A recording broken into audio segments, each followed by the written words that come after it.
பொதிகை மலை காட்டுக்குள், பொருணை நதி வீட்டுக்குள், எருகைகளின் கூட்டுக்குள் இமை திறந்து எழுந்தவளே, நதி வைகை நாட்டுக்குள், நடபுரிந்த ஏட்டுக்குள், மதிப்புலவர் பாட்டுக்குள் மதுரையிலே வளர்ந்தவளே, பொறியாடும் நேரத்தில் புரளாத மகிழ்வெல்லாம், நான் பொறியாடும் நேரத்தில் புரளாத மகிழ்வெல்லாம் தன் வரியாடும் நேரத்தில் வரவாக தந்தவளே, கவியாடும் என் ஆசை கடலாக விரிந்தோடி செவியாட புவியாட சென்னாவில் வந்தவளே, தலைமகனாய் வள்ளுவனை, நிலைமகனாய் பாரதியை, தலைமகனாய் வள்ளுவனை, நிலைமகனாய் பாரதியை, கலைமகனாய் கண்ணதாசன் வாணியையும் கண்விழிக்க வைத்தவளே, உன் பிழை மகனாய் கூட என்னை பேச வைத்தான். ஆனாதா அலைமகனாய் உன் நாளில் என் ஆயுளெல்லாம் போகாதா? வளர்ப்பு மகன் அல்ல நான் உந்தன் வார்ப்பு மகன் என காட்டு, வளர்ப்பு மகன் அல்ல நான் உந்தன் வார்ப்பு மகன் என காட்டு, சிவப்பள்ளும் என் நாவில் செந்தவிழை நீ உண்டு, அலை வணங்கி தரை கடலில் அடிதொட்டு படிதற்போல், அலை வணங்கி தரை கடலில் அடிதொட்டு படிதற்போல், தலை வணங்கி நான் உன்னை தமிழ்த்தாயை வணங்குகிறேன்.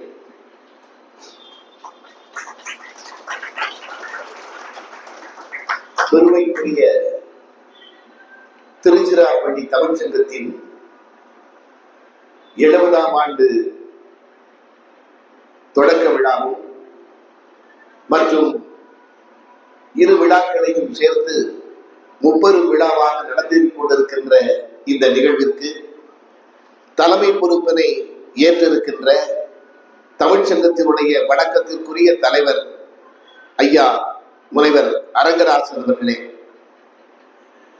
வணக்கத்திற்குரிய அமைச்சர் ஐயா உதயகுமார் அவர்களே, புலவர் ஐயா வரதராசன் அவர்களே, ஐயா செந்தில்வேல் அவர்களே, ஐயா கைலாசம் அவர்களே, ஐயா மாணிக்கம் அவர்களே, ஐயா துரைமுருகன் அவர்களே, ஐயா துணை அமைச்சர்களாக இருக்கக்கூடிய ஐயா செயலாபதி அவர்கள், ஒரு அற்புதமான அறிமுக முறையை ஆற்றிய முனைவர் ஐயா அவர்களே, நிகழ்ச்சியிலே இன்று சிறப்பு விருந்தினராக கலந்து கொண்டிருக்கின்ற வணக்கத்திற்குரிய நீதியரசர் ஐயா பாலசுப்ரமணியம் அவர்களே, நிகழ்ச்சியை தொகுத்து வழங்கிக் கொண்டிருக்கின்ற அன்பிற்கினிய கல்பனா தர்மேந்திரா அவர்களே, இன்னும் சொல்ல போனால் மொழிப்பதிவு செய்கிற கல்பனா அவர்களே, அதை ஒளிப்பதிவு செய்கிற தர்மேந்திரா அவர்களே, அரங்கத்திலே வீற்றிருக்கின்ற வணக்கத்திற்குரிய பெரியோர்களே, தாய்மார்களே, எங்கே உங்கள் பாதங்களை கொஞ்சம் பாருங்கள், உங்கள் பாதங்களை கொஞ்சம் பாருங்கள், வந்து சேர்ந்திருக்கும் என் வணக்கம். உண்மையிலேயே உலகத்திலேயே ரொம்ப கஷ்டமான விஷயம் என்ன தெரியுமா? நம்மை பற்றி ஒருவர் புகழ்ந்து பேசுகின்ற பொழுது அதை உட்கார்ந்து கேட்டுக்கொண்டிருப்பது. அதாவது ஒவ்வொருவரும், நான் உண்மையிலேயே இந்த அடங்கத்திலே வீட்டிருக்கின்ற அறிவார்ந்த பெருமக்களே, உண்மையெல்லாம் உங்களையெல்லாம் பார்க்கின்ற பொழுது எனக்கு பயமாக இருக்கிறது. ஏனென்றால் நான் நினைப்பதை போல நீங்கள் எல்லாம் இந்த கூட்டத்திற்கு வருகை இருந்திருக்கிற பார்வையாளர்கள் அல்ல. இவன் சரியாக பேசுகிறானா என்பதை கணிக்க வந்திருக்கிற மேற்பார்வையாளர்கள் என்றுதான் நான் கருதுகிறேன். ஏனென்றால் அந்த அளவிற்கு இந்த தமிழ் சங்கத்திலே பல்வேறு உரைகளை கேட்டு கேட்டு ஒரு தமிழினோடு எப்பொழுதுமே இருக்கக்கூடிய மாபெரும் உள்ளத்தோடு இருக்கக்கூடியவர்கள் நீங்கள். அதனால் உங்கள் முன்னால் என்னை பற்றி பேரன்பின் காரணமாக அவர்கள் இப்படியெல்லாம் பேசியிருக்கிறார்கள் என்று நான் நினைக்கிறேன். வணக்கத்திற்குரியவர்களே, இந்த மாலை பொழுதில் உண்மையிலேயே உங்கள் மத்தியிலே நிற்பதில் மகிழ்ச்சி அடைகிறேன்.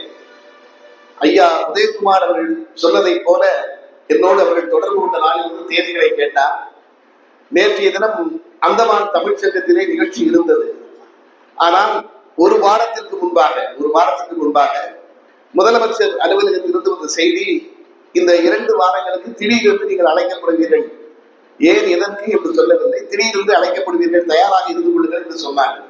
ஆனால் அதற்கு பிறகுதான் தெரிந்தது. நேற்று எனக்கு திருவள்ளுவர் தினத்தை ஒட்டி தமிழ்நாடு அரசு மகாகவி பாரதி விருதை நேற்று முதலமைச்சர் திருக்கரங்களால் வழங்கினார். 5 லட்சம் ரூபாய் பணமும் 1 பவுன் தங்க காசு கூடிய அந்த விருது நேற்றைய தினம் என்னை கொடுத்தார்கள். அதனால் அதற்காக நான் அந்தமான் நிகழ்ச்சியை ரத்து செய்திருந்தேன்.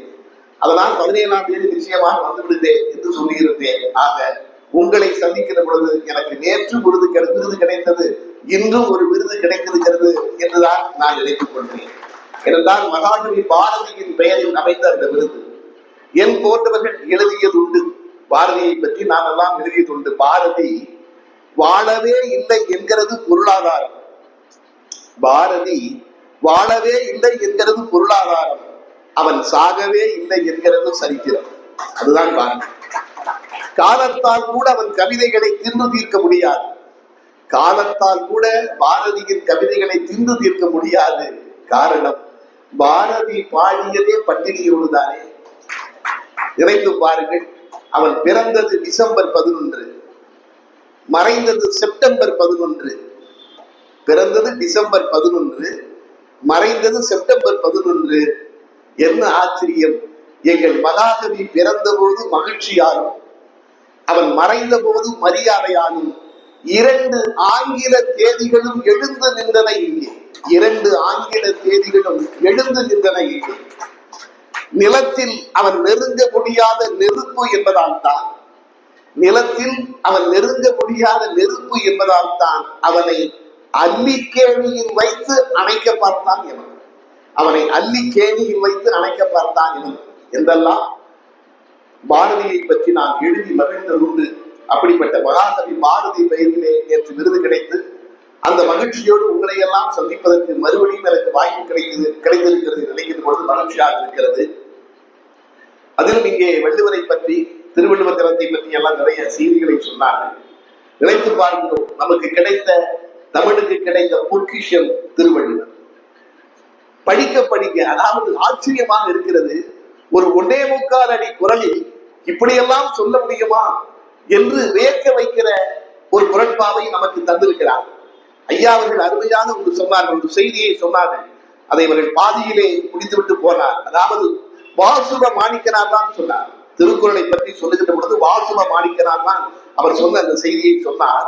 அது முழுமையான செய்தி என்னவென்றால், திருக்குறளிலே இருக்கின்ற 1330 குரட்பாக்களில் வைக்கப்படும் என்று 4 குரட்பாக்கள் தான் முடிகின்றனவா? வைக்கப்படும் என்று 4 குறள்கள் முடிகின்றன. இந்த 4 குரட்பாக்களிலேயே மனித இனத்தை வள்ளுவன் பிரித்து காட்டிவிட்டான் என்று சொன்னார். அவர் சொன்னார், எப்படி? ஒத்தது அறிவான் உயிர் வாழ்வான், மற்றையான் செத்தாருள் வைக்கப்படும். இந்த உலகத்திற்கு எது தேவையோ அப்படி வாழ்கிறவன் தான் வாழ்கிறவன், செய்து வாழ்கிறவன். இல்ல அவன் இல்லை என்றால் அவன் இறந்தவருக்கு சமம் என்கிறார். முதல்ல ஒருத்தர் இறந்தவன் என்கிறார். அடுத்து வருகிறார், உலகத்தால் உண்டென்பது இல் என்பான் வையத்துள் அழகையா வைக்கப்படும். அழகையான ஆவி. 2வது, உலகமே உன்னை இருக்கிற ஒருத்தர் இல்லைன்னா அவனை இந்த உலகம் ஆவி மாதிரிதான் மதிக்குமா. அடுத்து சொல்ற, முறை செய்து காப்பாற்றும் மன்னவன் மக்களுக்கு இறை என்று வைக்கப்படும். மக்களுக்கு தேவையானவற்றை செய்யக்கூடிய, இந்த இடத்துல இறை என்றால் தலைவர் என்கிறார்கள், அவரை தலைவர் என்று வைப்பார்கள் மக்கள். 4வது சொல்கிறார், வையத்துள் வாழ்வாங்கு வாழ்பவன் வானுரையும் தெய்வத்தில் வைக்கப்படும். அடுத்த இல்லத்தை தெய்வம் என்று சொல்கிறார். ஆக இந்த 4 குரட்பாக்களில் மனிதர்களை 4ஆக வள்ளுவர் பிரித்து காட்டிவிட்டார் என்று வாசுப மாணிக்கனார் ஒரு கட்டுரையில எழுதினார். அதைத்தான் ஐயா அவர்கள் சொன்னார்கள். எனக்கு அதையெல்லாம் விட திருக்குறளில் மிகப்பெரிய ஆச்சரியம், ஐயா ரா செல்வ கணபதி ஒரு புத்தகம் இருக்கிறார். மறைந்த தமிழறிஞர் செல்வ கணபதி ஒரு புத்தகம் இருக்கிறார். விடை தேடும் வினாக்கள் என்று ஒரு புத்தகம். சமீபத்தில் தான் அந்த புத்தகத்தை படித்தேன். ஆச்சரியம், இந்த குறளுக்கு இப்படி ஒரு பொருளா என்று நமக்கு அது அப்படி தோன்றுகிறது. அவர் சொல்கிறார், ஒரு குறள் செய்தன்றி அறிவில் ஒரு குறள் எழுதுகிறார். பயன்தூக்கார் செய்த உதவி நயன்தூக்கேன், நன்மை கடலில் பெரிது. இது குறள். பயன்தூக்கார் செய்த உதவி நயன்தூக்கேன், நன்மை கடலில் பெரிது. இதுக்கு என்ன பொருள்? எதிர்பாராமல் செய்யக்கூடிய உதவி என்பது கடலை விட பெரியது. இதுதான். நீங்க யாருடைய உரையும் எடுத்து பாருங்க, இப்படித்தான் எழுதியிருக்கிறாங்க. இன்னும் சொல்ல போனால் புலியூர் கேசிகன் கடலின் அளவை விட பெரியது என்று வார்த்தையை போட்டிருக்கிறார். எதிர்பார்க்காமல் செய்யக்கூடிய உதவி கடலை விட பெரியது என்று நினைத்தாலே எல்லோரும் என்ன நினைத்துக் கொண்டிருக்கிறோம், எல்லோரும் என்ன பொருள் எழுதியிருக்கிறார்கள், கடலை விட பெருசு அப்படின்னு. ஆனால் செல்வ கணபதி சொல்லுகிறார், இல்லை, வள்ளுவர் அப்படி நினைத்துக் கொண்டு சொல்லவில்லை என்று ஒரு உதாரணம் சொல்கிறார். அதாவது வீட்டுக்கு ஒரு பிச்சைக்காரன் வருகிறான், யாசகம் கேட்கிறான். அம்மா அவருக்கு பிச்சை கொடுக்குறாங்க. அந்த பிச்சையை அம்மா கொடுக்கும் போது நம்ம இன்னைக்கு இவருக்கு பிச்சை போடுறோம், நாளைக்கு இவன் நமக்கு பிச்சை போடுவான் என்று நினைச்சா கொடுக்குறாங்க? கொடுக்கல. அம்மா செய்கிற உதவி எதிர்பாராமல் செய்கிறாங்க. ஆனா கடல் இருக்கிறது பாருங்க. சூரியன் அந்த கடல் நீரை கேட்கிறது. சூரியன் கடல் நீரை கேட்கும் பொழுது கடல் கொடுக்குமா? கொடுக்கும் போதே கடல் நினைக்குமா, நம்ம இப்ப இந்த நீரை கொடுப்போம், இது மேல போகும், மேகமா மாறும், அது மறுபடியும் மழையா பொழிந்து நதியாக மாறி மறுபடியும் நம்மகிட்ட தானே வரும் என்று கடல் நினைத்து கொண்டு கொடுக்கிறதா? கடல் எதிர்பார்த்துத்தான் அந்த உதவியை செய்கிறதா? அம்மா எதிர்பார்த்து செய்யவில்லை அல்லவா? அதனால் அம்மா செய்கிற உதவி கடலினுடைய தன்மையை விட பெரியது என்றுதான் வள்ளுவர் சொன்னார் சொல்றார். பாருங்கள், மறுக்க முடியவில்லை. ஒரு ஒன்னே முக்கால் அடி குரல் இவ்வளவு காலம் இது கடந்து வந்திருக்கிறது. ஆச்சரியமாக இருக்கிறது. இப்படிப்பட்ட ஒரு திருக்குறள் நமக்கு கிடைத்திருக்கிறதே என்று நினைக்கிற பொழுது ஆச்சரியமாக. அது மட்டும் இல்ல, இன்னொரு குறள் சொல்றார், யான் நோக்கும் கால் நிலம் நோக்கும், நோக்காக்கால் தான் நோக்கி வெல்லனர். இல்லையா? யான் நோக்கும் காலை நிலம் நோக்கும், நோக்காக்கால் தான் நோக்கி வெல்லனரும். எல்லாரும் என்ன பொருள் எழுதுறாங்க? நான் பார்க்கும்போது இது ஒரு இளைஞனுடைய குரலாக இந்த குரல் வருகிறது. என்ன சொன்னாங்க? நான் பார்க்கும்போது அவன் நிலத்தை பார்க்கிறான், மண்ணை பார்க்கிறான். நான் பார்க்காத போது அவன் என்ன பார்க்கிறானா? காலேஜ் பசங்க சொல்றாங்க, அதை திருக்குறள் சொல்கிறார். இப்ப செல்வ கணபதி என்ன கேட்கிறார்? நீ பார்க்கின்ற பொழுது நிலத்தை அவள் பார்க்கிறாள், சரி, நீ தான் பார்க்கலையே, அவ எப்படி உன்னை பார்த்து நெல்ல சிரிக்காம உனக்கு எப்படி தெரியும்? ஒரு நியாயமான கேள்வி. ஆனா சொன்னது வள்ளுவர் அல்லவா? அவர் எப்படி தப்பா சொல்ல முடியும்? அதுக்குள் சூட்சுமம் இருக்கிறது என்கிறார். அவர் சொல்றார், யார் நோக்கும் காலை நிலம் நோக்கும், நோக்காக்கால் தான் நோக்கி வெல்ல நகும். இதுல அவர் சொல்றார், நோக்குதல் என்பது வேறு, பார்த்தல் என்பது வேறு. இப்ப நான் இப்ப இந்த சபையை பார்க்கிறேன், இந்த சபையில் உள்ள எல்லாரும் எனக்கு தெரிகிறார்கள், இதற்கு பெயர் பார்க்கலாம். நான் ஒளிப்பதிவாளர் தர்மேந்திராவை மட்டும் பார்க்கிறேன் என்றால் அதற்கு பெயர் நோக்குதலாம். வேற எதுவுமே கண்ணு தெரியாதான். அதனாலதான் கம்பன் அண்ணனும் நோக்கினான் அவளும் நோக்கினான் சொன்னாங்க. அண்ணனும் பார்த்தான் அவளும் பார்த்தான் கம்பன் சொல்லலையா? நோக்குதல்னா வேறு, பார்த்தல் என்றால் வேறு என்று ஒரு புதிய பொருளை எனக்கு சொல்லி தருகிறார். எப்படி பாருங்க, ஒரு சின்ன விஷயத்திலும் அதுதான். ஆனால் நீங்க அதுல ரொம்ப விவரமா பாருங்க. மு வரதராசனார் பார்த்தல்ங்கிற வார்த்தையை பயன்படுத்தல. நான் நோக்காத போதுன்னு அவர் எழுதுகிறார் உரையில். அதுதான் அது திருக்குறள். ஒன்னே முக்கால் அடி குரட்பாவில் எவ்வளவு கருத்துக்கள் இருக்கின்றன நினைத்து பாருங்க. இப்படித்தான். அதாவது நமக்கு தெரியும், ராமன் தேடிய சீதை என்று ஒரு படம். அவர் சொன்ன மாதிரி அதில் நான் 2 பாடல் எழுதியிருப்பேன். ஒரு பாடல் என்ன புள்ள செஞ்ச பாதிப்பையா நெஞ்ச என்று வரும். நிதின் சத்யா அந்த ஸ்கிரீன்ல பாடுவார், படத்துல பாடுவார். அந்த பாட்டுல நான் ஒரு வரி எழுதியிருப்பேன், தெக்க வச்ச வள்ளுவனா ஒத்தையில நிக்க வச்ச அப்படின்னு ஒரு வரி இருக்கும். அந்த வரியை எல்லோரும் பாராட்டினார்கள். இசை வெளியீட்டு விழா என்று கருப்பழனியப்பன் ரொம்ப பாராட்டினார். எல்லாரும் இருந்தாங்க. ஒரு நாள் கவிஞர் வாரி எனக்கு தொலைபேசினார். அதாவது பெரிய உண்மையிலே பெரியவங்க தான் சார், அதுல சந்தேகமே கிடையாது. நான் கூட சொல்லி எழுதுவேன், பள்ளிக்கூடங்களுக்கு போகிறவர்கள் பாட புத்தகங்களோடு இருக்கிறார்கள், பள்ளிக்கூடங்களுக்கே போகாதவர்களும் பாட புத்தகங்களுக்குள் இருக்கிறார்கள். இல்லையா? பெரியவங்க தான். ஒரு நாள் வாடி எனக்கு போன் பண்றாரு, எங்க இருக்க? வீட்டுல இருக்கையா? ராமன் தேடி இந்த பாட்டை கேட்டையா? நீதான் எழுதுறியா? அவன் அம்மா எழுதுன. என்னையா சிச்சுவேஷன் சொன்னாங்க பாட்டுக்கு? ஐயா, படத்துல நிதின் சத்யா திருடன், ஒரு வீட்டுல திருட போறான். போன இடத்துல ஒரு அழகான பொண்ணை பார்த்துடுறான். பார்த்தா அவளை காதலிக்க ஆரம்பிக்கிறான். அவன் சத்தம் போடுறான். உடனே திருடுறதுக்கு இவன் ஆட்டோ ஓட்டுறான். அவன் காலேஜில் படிக்கிறா. இவன் ஆட்டோ ஓட்டுறான், இவன் இவன் அவளை காதலிக்கிறான், அவன் மறுக்கிறான். இந்த இடத்துல பாட்டு வருதியா? ஓஹோ, பல்லவி என்னையா எழுதுன?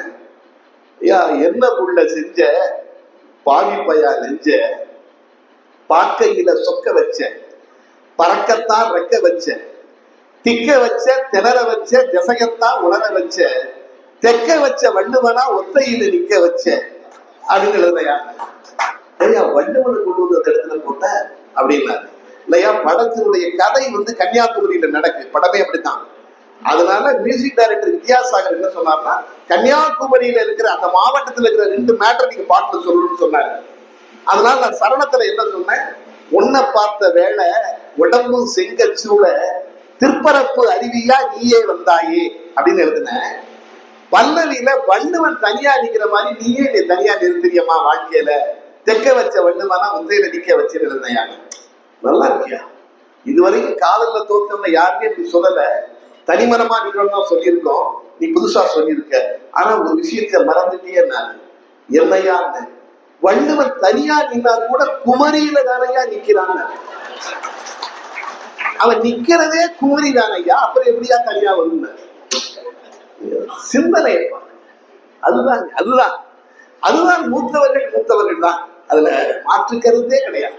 நான் இன்ஜினியரிங் டிகிரி புகழ்பெற்ற தியாகராஜர் கல்லூரியில படித்திருக்கலாம், ஆனால் 8வது வகுப்பு படித்த என் தந்தைக்கு முன்னால் என்னால் இருக்க முடியாது. அதுதான் அனுபவம், அதுதான் படிப்பு. ஆக எவ்வளவு 10,000 பாடல்களை தந்திருக்கிறார் வாணி என்றால் அந்த பார்வை தமிழ். அதாவது நினைத்து பாருங்கள், ஒரு திரைப்பட பாடலில் கூட எவ்வளவு அதாவது புது புது அர்த்தங்கள். படம் அதுல கல்யாண மாலை கொண்டாடும் பெண்ணே, இது ஒரு பாடல், எஸ்பி பாலசுப்ரமணியன் பாடிய பாடல், நீங்கள் கேட்டிருக்கலாம். எனக்கு பாட விடாதுன்னு நானே பாடி வைக்கலாம். கல்யாண மாலை கொண்டாடும் ரகுமான் பாடுவார் படத்துல. அதுல ஒரு வரி சரணத்தில் வருவாங்க. அதாவது ஒரு சினிமா பாடலில் இவ்வளவு பெரிய விஷயமா?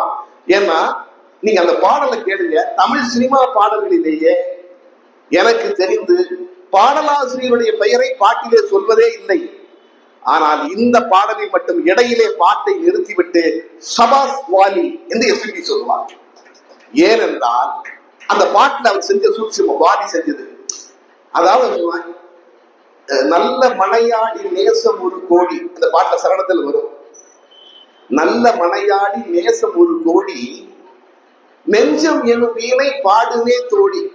இப்படிதான் எல்லாரும், நான் அப்படித்தான் பாடிட்டு இருந்தேன். பாட்டு ரெக்கார்டிங்ல எஸ்பி பாலசுப்ரமணியன் பாடுறாரு, நல்ல மனையாடி நேசம் ஒரு கோடி, நெஞ்சம் எனும் வீணை பாடுமே தோடின்னு. உடனே வாரி இளையராஜா சார், ராஜா எப்படி பாடுறான் பாரு, நெஞ்சம்னு பாடுறாயா, செஞ்சம் அது பேரு, அது பேரு செஞ்சமா. அதாவது வீணையில பல வகை வீணை இருக்காங்க, ருத்ர வீணை, சாகர வீணை, அப்படி நிறைய வீணை இருக்காங்க வகையில. அதுல செஞ்சம் என்பது ஒரு வீணையினுடைய வகையாம். அந்த வீணை என்ன செய்யுமா, நல்ல ராகத்தை எல்லாம், மகிழ்ச்சியான ராகம் எதை வாசிச்சாலும் சோகமா மாத்தி தான் கொடுக்குமா. ஆனா தோடி என்பது கர்நாடக சங்கீதத்தின் ஒரு சோகமான ராகம், அந்த ராகத்தை அது மகிழ்ச்சியான ராகமா மாத்துமா. இந்த படத்துல ஹீரோ வந்து மனைவியால கஷ்டப்படுவான், 2 பேருக்கு பிரச்சனை, நிறைய சோகத்துல இருப்பான். அவன் என்ன சொல்றான், நான் சோகத்துல இருந்தாலும் உங்களுக்கு சந்தோஷமா பாட்டு பாடுவேன், செஞ்ச மேலும் வீணை பாடுமே தோடி, அது மாதிரி நான் பாடுவேன்னு சொல்றாங்க. ஒரு சின்ன பாடலில் செஞ்சம் என்றால் எஸ்பிபிக்கு அப்பதான் தெரியும், ஏன்னா தமிழ் வேறு, அவருக்கு தெலுங்கு இல்ல. செஞ்சம் என்கிற ஒரு வீணை இருக்கிறது, அதற்கு இப்படி ஒரு கேரக்டர் இருக்கிறது என்று பாட்டில் இருக்கிறார். இதுதான் அதாவது நமக்கு தெரியாத விஷயங்கள், சின்ன சின்ன விஷயங்கள் நினைத்து பாருங்கள். அதாவது உலகத்தின் புகழ்பெற்ற கவிஞர் கலீல் கிப்ரான், கலீல் கிப்ரானுடைய ஒரு புகழ்பெற்ற வாசகம், உங்கள் குழந்தைகள் அல்லது உங்கள் வழியாக வந்தவர்கள், உங்கள் குழந்தைகள் அல்லர், உங்கள் வழியாக வந்தவர்கள். 3 வரிகளில் கலீல் கிப்ரான் சொன்னதை என் தமிழ் ஒரே ஒரு வார்த்தையில் சொன்னது, குழந்தைகளை பெற்றவர்களுக்கு பெற்றோர்னு பேர் வச்சாங்க. You are only a receiver. பெற்றோர், you are only a receiver. நீ பெறுற, யாரோ தந்து நீ பெறுற, நீ ரிசீவ் பண்ற. உங்கள் குழந்தைகள் அல்ல. 3 வரிகளில் சொன்னதை ஒரு வார்த்தையில் சொன்னது என்னுடைய தமிழ். ஆத்திச்சூடியில ஞாபகம் வளை, இல்லையா? கற்றுணர்ந்து சொல்லியிருக்க அடுத்து அந்த ஞாக்கு ஆத்திச்சூடியில ஞா போல் வலை என்ன அர்த்தம், என்ன பொருள்? நானும் எல்லோரும் மாதிரி நினைத்துக் கொண்டிருந்தேன். ஞா அப்படி வளைஞ்சி கீழே வளைஞ்சி மேல வளைஞ்சி சைட வளைஞ்சி போதும்ல, அது மாதிரி வளைன்னு சொல்லித்தான் அவை சொல்லி இருக்கான்னு நானும் நினைச்சிட்டு இருந்தேன். ஒரு புத்தகம் படிக்கிறேன், செல்வகிழமைங்கிற புத்தகம், அதெல்லாம் அந்த விஷயமே தெரியுது. ஞா போல் வளைன்னா நீங்க நினைச்சு பாருங்க, காங்கா சாங்கா டானா இருக்கு இல்லையா? அந்த உயிர்மை எழுத்துல 12 எழுத்து ஞா ஞா நீ நீ ஞோ அப்படி வருதுல்ல, அந்த 12 எழுத்தும் எந்த எழுத்துக்கு வார்த்தை கிடையாதுங்க. எந்த எழுத்துக்கும் தமிழ்ல வார்த்தையே கிடையாது. ஞானாவை தவிர, இங்கன்னா ஞா தவிர, அந்த 2 தவிர எந்த எழுத்துக்கும் வார்த்தை கிடையாது. 12 எழுத்துல 11 எழுத்துக்கும் தமிழ்ல வார்த்தைகளே கிடையாது. ஆனாலும் அந்த ஞா குடும்பத்தையே கட்டி காப்பாத்திக்கிட்டு இருக்கான், வளர்ச்சி காப்பாத்திக்கிட்டு இருக்கான். அதே மாதிரி குடும்பத்துல ஒருவேளை சில பேர் பயனில்லாமல் இருந்தால் அவர்களையும் நாம் கட்டி காப்பாற்ற வேண்டும் என்றுதான் அவ்வை ஞா போல் வளை என்று சொன்னார் என்று சொல்கிறார். அது படிக்கும்போது அந்த எனக்கு அப்ப வார்த்தைகளே இல்லை அப்படின்னு. நான் கல்லூரி நிறைய கல்லூரி கேட்டது, யாருக்கும் சொல்ல முடியாத வார்த்தை கிடையாது. ஞா இங்கனம் அங்கனம், அதான் அதுக்கு வேற கிடையாது. பங்கு சங்கு அது இங்கனாக்கு இருக்கு, ஞானாக்கு இருக்கு. ஞாவனாவுக்கோ நீனாக்கோ நீங்கள வார்த்தைகளே கிடையாது. நினைத்து பாருங்க, ஒரே ஒரு சின்ன ஆத்திச்சூடி அதற்குள் எவ்வளவு பெரிய கருத்து. நான் நிறைய இடங்களில் சொல்லுவேன், நிறைய கல்லூரியில் சொல்லுவேன், ஒரு மரபுத்தொடர் உள்ளங்கை நெல்லிக்கனி போல. உள்ளங்கை நெல்லிக்கனி போல என்ன அர்த்தம்? உள்ளங்கை நெல்லிக்கனி போல விளங்கியது வாக்கியம் அமைத்து எழுதியிருக்கிறோம். என் தமிழ் சொல்கிறது. ஏன் உள்ளங்கையில நெல்லிக்கனி இருந்தா தான் விளங்குமா? உள்ளங்கையில எலுமிச்சைக்கனி இருந்தா விளங்காதா? தெரியாதா? உள்ளங்கையில நாவல்கனி இருந்தா தெரியாதா? உள்ளங்கை நெல்லிக்கனி என்று என் தமிழ் ஏன் சொன்னது? அர்த்தம் தெரியாது. இப்படித்தான் நானும் நினைச்சேன். உள்ளங்கை நெல்லிக்கனி ஏதோ சொல்லியிருக்காங்க. நான் இலங்கையிலே உட்கார்ந்து இருக்கிறேன். இலங்கை ஜெயராஜ் பேசுகிறார். உள்ளங்கை நெல்லிக்கனி என்றால் யாருமே பதில் சொல்லவில்லை. ஆனால் திருச்சியிலே இருந்த பேராசிரியர் ராதாகிருஷ்ணன் தான் அதற்கு பதில் சொன்னார். நான் இலங்கையில கேட்ட செய்தி, நம்முடைய பட்டிமன்ற மாதிரியுடைய தந்தை பேராசிரியர் ராதாகிருஷ்ணன். என்ன பொருள்? ஆச்சரியப்பட்டு போகிறோம், இதற்குள் இவ்வளவு செய்தி இருக்கிறதா இது. உள்ளங்கை நெல்லிக்கனி போல என்னன்னா, நெல்லிக்கனியை பார்க்கிறோம், வெளியே வெள்ளக்கோடு இருக்கிறது. நெல்லிக்கனியை உடைத்தால் உள்ளே விதை இருக்கிறது, விதை மேடு பள்ளமாக இருக்கிறது. உள்ளே இருக்கிற விதை எந்த இடத்தில் மேடாக இருக்குமோ அதற்கு ஏற்றாற்போல் வெளியே அந்த வெள்ளக்கோடு இருக்குமா. ஆக நெல்லிக்கனியை உடைக்காமலேயே உள்ளே இருக்கிற விதை இந்த இடத்தில் மேடாக இருக்கிறது, இந்த இடத்தில் பள்ளமாக இருக்கிறது என்றால் நம்மால் சொல்லிவிட முடியுமா?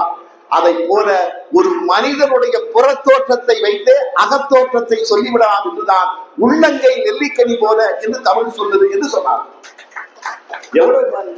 எவ்வளவு ஒரு சாதாரண சின்ன ஒரு வரி, அதுதான் என்னுடைய தமிழ், அதுதான் என்னுடைய தமிழ். அதனால்தான் அப்படி கொண்டாடினார்கள். பொன்னின் குவை எனக்கு வேண்டியதில்லை. ஈழத்து கவிஞர் சத்திதானந்தன் சொன்னார், பொன்னின் குவை எனக்கு வேண்டியதில்லை, என்னை போற்றும் புகழ் எனக்கு வேண்டியதில்லை, மன்னன் முடி எனக்கு வேண்டியதில்லை, அந்த மாறன் அழகனுக்கு வேண்டியதில்லை, தேவர்க்கு அரசு நிலை வேண்டியதில்லை, அவர் தின்னும் சுவை அமுது வேண்டியதில்லை, சாவில் தமிழ் படித்து சாக வேண்டும் என்ற சாம்பல் தமிழ் மணந்து வேண்டும்.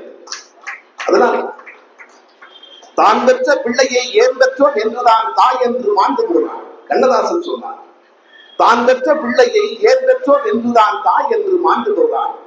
தந்தையும் இப்பிள்ளை உருப்படாது என்றுதான் தனலிலே வென்று போனான். ஊன் பெற்ற யாருமே உயிர் கொள்ள வைத்தவன் உயரத்தில் ஒளிந்து கொண்டான். உதிரத்தில் என்றென்றும் தமிழன்னை மட்டுமே உறவாக வந்திருந்தார். அதனால் தான் ஜெயித்தான். ஏன்? என் ஞான தந்தை காவிய கவிஞர் வாதி சொன்னார், தாய்க்குள் இருந்து புறப்பட்டேன், தரைந்த வந்தேன். தாய் தந்தையர் நோய்க்குள் விழுந்து போனார்கள், நொடித்து போய் நானினத்தால் வாய்க்குள் விழுந்து போனேன். நான் வருந்துங்கால் வந்து இந்த நாய்க்குள் புகுந்து நலம் செய்தாய் நான் விளங்கும் கந்தவேளே என்று சொன்னார். அதுதான். ஆக அப்படி தமிழ் உணர்வாக மாறினார்கள். அதைத்தான் வேண்டினார்கள். வாலி சொன்னார்கள், வாலி வேண்டினாரே, பச்சை பசும் தனிராம் பாடகராம் சம்பந்தன் திருவானைக்கு அம்பாட்டிடம் வேண்டினார். பச்சை பசும் தனிராம் பாடகராம் சம்பந்தன் கொச்சை மொழி குதப்பி குளக்கரையில் கூவியல கச்சை முடிச்சவெடுத்து கருத்த முறை பாலெடுத்து பிச்சை கொடுத்த அன்னையே மிச்சத்தை எனக்கு கொடு, மிச்சத்தை எனக்கு கொடு சொன்னார். மாண்பூரில் என்னை ஒத்த மானா நீ மணிவாயின் தாம்பூலம் வாங்கியதான் தமிழ் சொன்னான் காலவேகம். மாண்பூரில் என்னை ஒத்த மானா நீ மணிவாயின் தாம்பூலம் வாங்கியதான் தமிழ் சொன்னான் காலவேகம். மீன்பூக்கு விடியாடே நீனாடே மீண்டும் தாம்பூலம் தரித்து என்ற தலைமையில துப்பிடுக. வாரி திருவானைக்கு அம்மாவிடம் நான் அழுத அழுகைதான் எனக்கு கிடைத்த தமிழ் என்று சொன்னார். நினைத்து பாருங்கள். அதனால்தான் அவர்கள் தமிழ் உணர்வாளராக இருந்திருக்கிறார். காலவேகத்தை பற்றி படிக்க படிக்க வியக்கும், படிக்க படிக்க இப்படியெல்லாம் தமிழை விளையாட வைக்க முடியுமா? ஏன்னா சாதாரணமா பேசும்போதே நான் பொதுப்பணித்துறை மதுரையில வேலை பார்த்தேன். குழந்தைகள் 2 பேரும் ஸ்கூல்ல படிச்சிருக்காங்க. அக்டோபர் மாதம் எனக்கு சென்னை முதலமைச்சர் அலுவலகத்திற்கு மாறுது. இங்க இருந்து கிளம்பி போயிட்டேன். குடும்பம் மதுரையில இருக்கு. மே மாசம் உங்களுக்கு லீவ் விட்ட பிறகுதான், விடுமுறைக்கு பிறகுதான் குடும்பத்தை மாற்ற முடியும். வாரம் வீட்டுக்கு வருவேன். ஒரு நாள் இருந்தாலும் ரயில ஒருத்தர் உட்கார்ந்து இருந்தாரு. எங்க வேலை பார்க்குறீங்க? நான் பொதுப்பணித்துறை தலைமைச் செயலகத்துல இருக்கிறேன். ஓஹோ, ஃபேமிலி எங்க இருக்கு? ஃபேமிலி மதுரையில இருக்கு. ஓ, உங்களுக்கு சனி ஞாயிறு 2 நாள் லீவோ? ஆமா, சனி ஞாயிறு 2 நாள் லீவு. வெள்ளிக்கிழமை கிளம்பிடுவீங்க? வெள்ளிக்கிழமை கிளம்பிடுது. ஓ, சனி எப்ப வேணும்னு உங்க மனைவி எதிர்பார்த்துட்டு இருப்பாங்களோ? எனக்கு இன்னைக்கு வரைக்கும் விளக்கிற அவரு சனின்னு சொல்றது கிழமையவா இல்லையவா? தமிழ் அது அப்படி ஒரு மொழி. ஐயா ஐயா நீங்க பேரை மாற்றி சொல்லலாம், தீர்ப்பை மாற்றி சொல்லக்கூடாது. நீதிபதி அவர்கள் இல்லையா? ஏன்னா அந்த பேர் இருக்கு பாத்தீங்களா, பெரிய நிறைய இடங்கள்ல பெரிய குழப்பத்தை உண்டு பண்ணும். அது என் பேரு ஜெயந்தான் இருக்கிறான். இப்ப இயற்பெயர் ராமசுப்ரமணியன், ஒரே பேர் தான் நெல்லை ஜெயந்தா.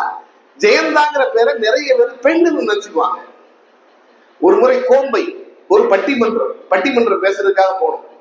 நாங்க 4 பேர் போனோம். 3 வேசி ஒரு சேலை எடுத்து வச்சிருந்தாங்க. என்னன்னா ஜெயந்தா பொண்ணு தானே? பிள்ளைங்க பொண்ணு இல்ல, பரவாயில்ல வாங்கிட்டு வந்தேன். எங்க வீட்டுல பரவாயில்ல, பட்டிமன்றம் போய் இப்பதான் ஒரு உருப்படி ஒரு பொருள் வாங்கிட்டு வந்து. இது ஒரு நாள் அவ்வை நடராஜன் ஐயா, மிகப்பெரிய தமிழறிஞர், அவர்கிட்ட பேசிட்டு சொன்னேன். இப்படி பேரு குழப்பத்துல எனக்கு ஒரு சேலையை வாங்கி கொடுத்துட்டாங்க அப்படின்னு. பரவாயில்ல ஜெயந்தா, எனக்கு என்னன்றது தெரியுமா? அமெரிக்கா போனேன், ஏர்போர்ட்டுக்கு போனேன். பேர் அவ்வைன்னு இருக்கா, என்ன பெண்ணு நினைச்சு பக்கத்து சீட்டு ஒரு லேடி போட்டாங்க. 36 மணி நேரம் டிராவல் பண்ணதே தெரியல அவருக்கே உரிய முறையில. அதாவது இதெல்லாம் விட ஒரு மிகப்பெரிய இன்னொரு பேர் குழப்பம். நான் ராமநாதபுரத்தில் பொதுப்பணித்துறையிலே பணியாற்றி கொண்டிருந்தேன். 1986, 88, 87, 88 எல்லாம். அப்புறம் திருமணமான 88 திருமணமான வருடம். ஒரு வீடு காம்பவுண்ட்ல 2 வீடு இருந்தது. புது வீடு. ஒரு வீட்டுல நான் குடி போயிட்டேன். பக்கத்து வீட்டுல ஆளே இல்லை. ஒரு நாள் நான் அலுவலகம் போயிட்டு வரேன். பக்கத்து வீட்டுல இருந்து ஒரு சின்ன குழந்தை ஓடி இருந்தது.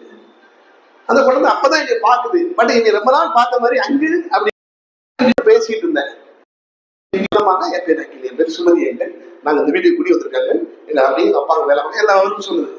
சரின்னு சொல்லிட்டு அதை பேசிட்டு வீட்டுக்கு போய் சாப்பிட்டுட்டு மறுபடியும் அலுவலகம் செல்வதற்கு வெளியே வாரேன். அந்த குழந்தை வாசல் அன்னைக்கு அவங்க அப்பா அம்மாவும் உள்ள இருக்கிறாங்க. அந்த குழந்தைய பார்த்தா அங்கிள் அப்படின்றது. அதுக்கு பேசிட்டு அந்த பொண்ணு பேர் சுமதினு சொல்லிச்சு. சிவாஜி கணேசன் நடிச்ச ஒரு திரைப்படம் பேரு சுமதியின் சுந்தரின்னு ஒரு படம். அது 2 நாளைக்குள்ள டிவியில போட்டான். அதுக்கு பேசிட்டு போகும்போது அது கண்ணத்தை தட்டி, சுமதியின் சுந்தரி வரட்டுமா அப்படின்னு சொல்லிட்டு ஆபீஸ் போயிட்டேன். ஈவினிங் நான் மாலையில வீட்டுக்கு திரும்பி வரேன். அந்த சின்ன குழந்தை வீட்டுல நிக்குது. என் மனைவி என் வீட்டு வாசல் நிக்கிறான். அந்த குழந்தை என்னை பார்த்தா அங்கிள் அப்படின்னுது. அந்த குழந்தைய நோக்கி நான் போனேன். என் மனைவி வேக வேகமா என் கையை பிடிச்சி வச்சுட்டு வீட்டுக்குள்ள கூட்டு போனான். வாங்குங்க வாங்க, என்ன வாங்க நீங்க. ஏங்க அந்த குழந்தை கண்ணத்தை தட்டி என்னங்க சொன்னீங்க? நீங்க ஒன்னும் சொல்லலையா? பேரு தானமா சொன்னேன். சுமதி ஏங்க குழந்தை பேரு சுமதி, நீங்க என்னங்க சொன்னீங்க? சுமதியின் சுந்தரி வரட்டுமான்னு சொன்னேன். இதுல என்னமா தப்பு? ஏங்க அப்படி சொன்னீங்க?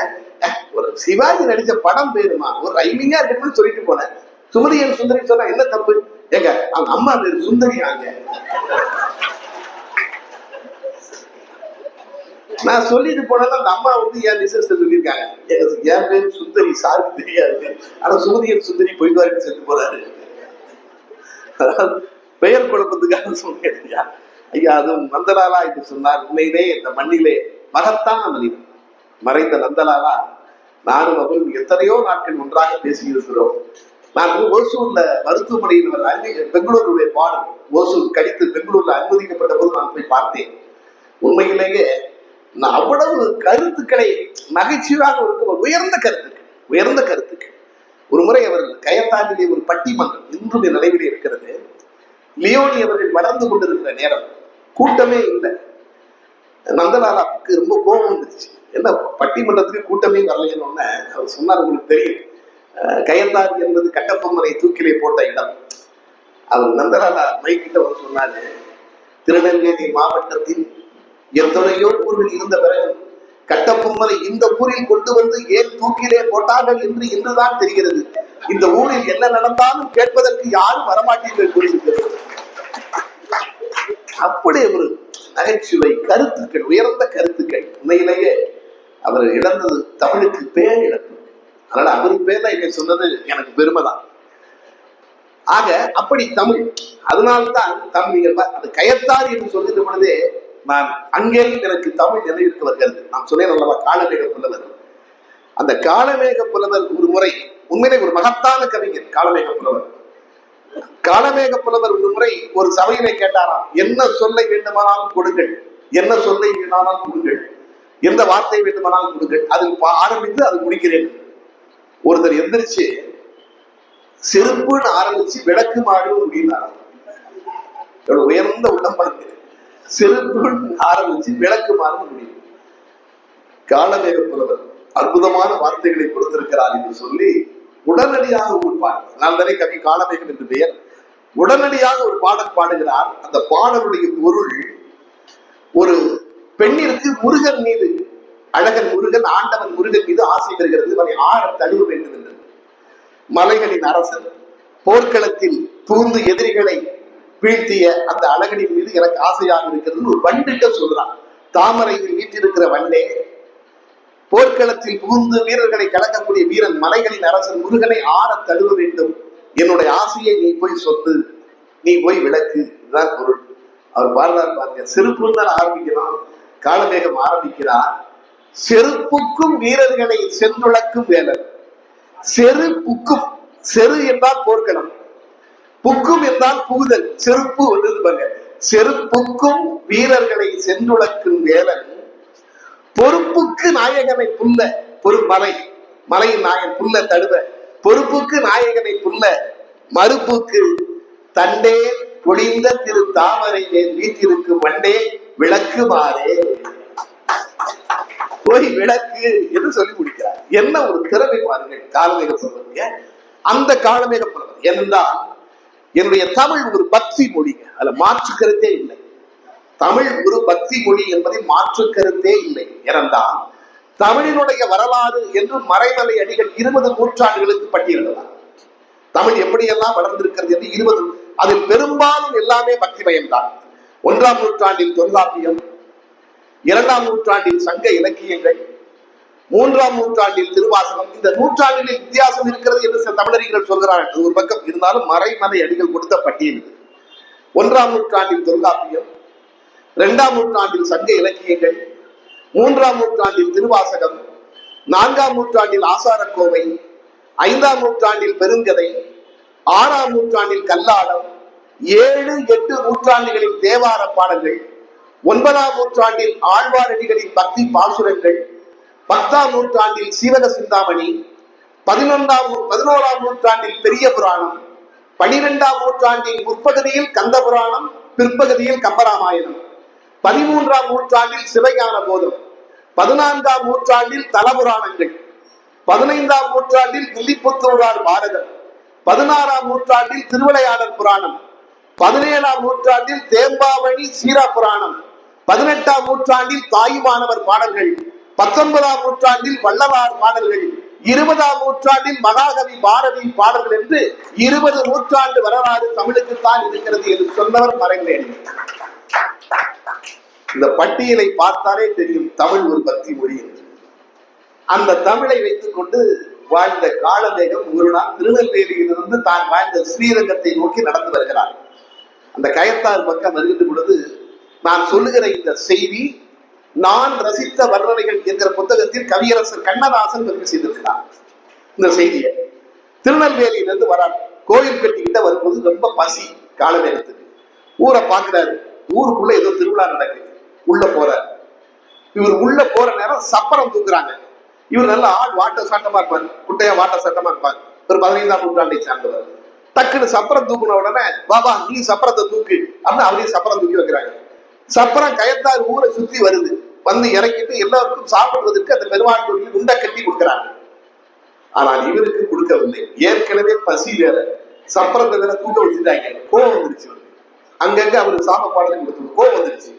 உடனே பெருமாளை பார்த்து பாடுறாரு, ஏண்டா உன்னையும் தூக்க வச்ச, உன்னையும் கலந்து ஒரு ஐயரு வேற மேல உட்காந்துருந்தாரு பல்லக்குல, அவரையும் சேர்த்து தூக்குன. 16 நாளிகை ஆயிடுச்சு. நம்ம யாரு தூக்குவா நாளைக்குன்னு சொல்லி ஒரு பாடல். பாலை மனம் கமிழுகின்ற கயத்தாற்று பெருமாளே பழிகாரா, வேலை என்றால் இவ்வேளை 14 நாளிகைக்கு மேல் ஆயிற்று. என் தோலை குறித்ததும் அன்றி நம்பியாலையும் சுமக்க செய்தாய். நாளை இனி யார் சுமப்பார், என்னாலும் உன் கோவில் நாசம்தானே என்று பாடினார்.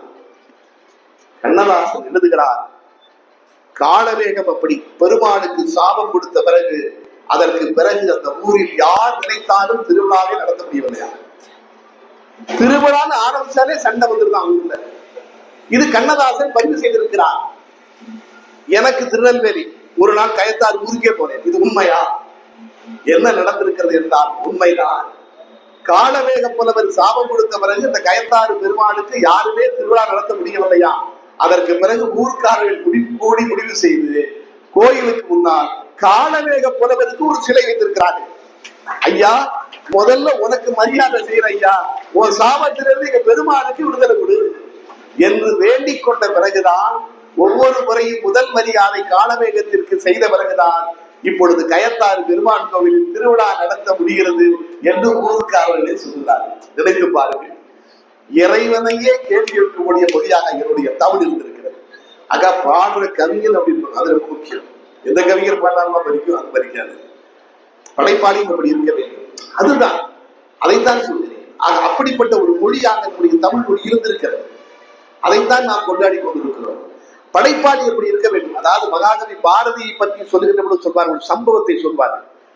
அதாவது திருநெல்வேலி வண்ணாரப்பேட்டையில் நடந்த சம்பவத்தை சொல்வார்கள் பாரதியுடைய வாழ்க்கையிலே.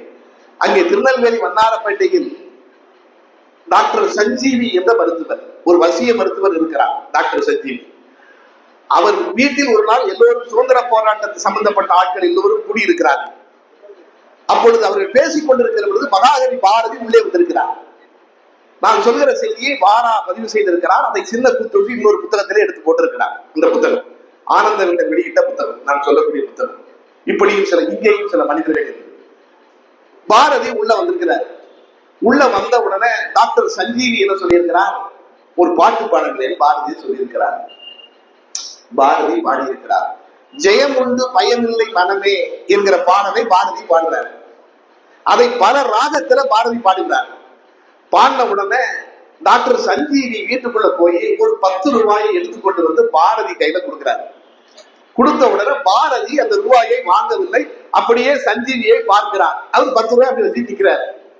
அப்போ அங்க இருந்த வாரா சொல்கிறார், இவர்கிட்ட எவ்வளவு பணம் இருக்குங்க, போய் 10 ரூபாய் தான் கொடுக்குறாரு. அந்த காலத்துல 10 ரூபாய்க்கு நீங்க மதிப்பு வேற, போய் 10 ரூபாய் தான் கொடுக்குறாரு, அதனாலதான் அவர் வாங்க மாட்டேங்கிறாரு என்று சொல்கிறார். ஆனால் அது வந்து அவர் பாரதி 10 ரூபாய் வச்சுட்டு சஞ்சீவி நிற்கிறாரா, பாரதி நிற்கிறார். பாரதி சொன்னாரா, இது இந்த 10 ரூபாய் எனக்கு தரும் யாசகம் அல்ல, இது ஒரு கவிதா தேவிக்கு நீங்கள் இடும் காணிக்கை, ஒரு கவிதா தேவிக்கு நீங்கள் இடும் காணிக்கை. அதனால் உங்கள் கை மேலாகவும் என் கை கீழாகவும் இருக்கக்கூடாது.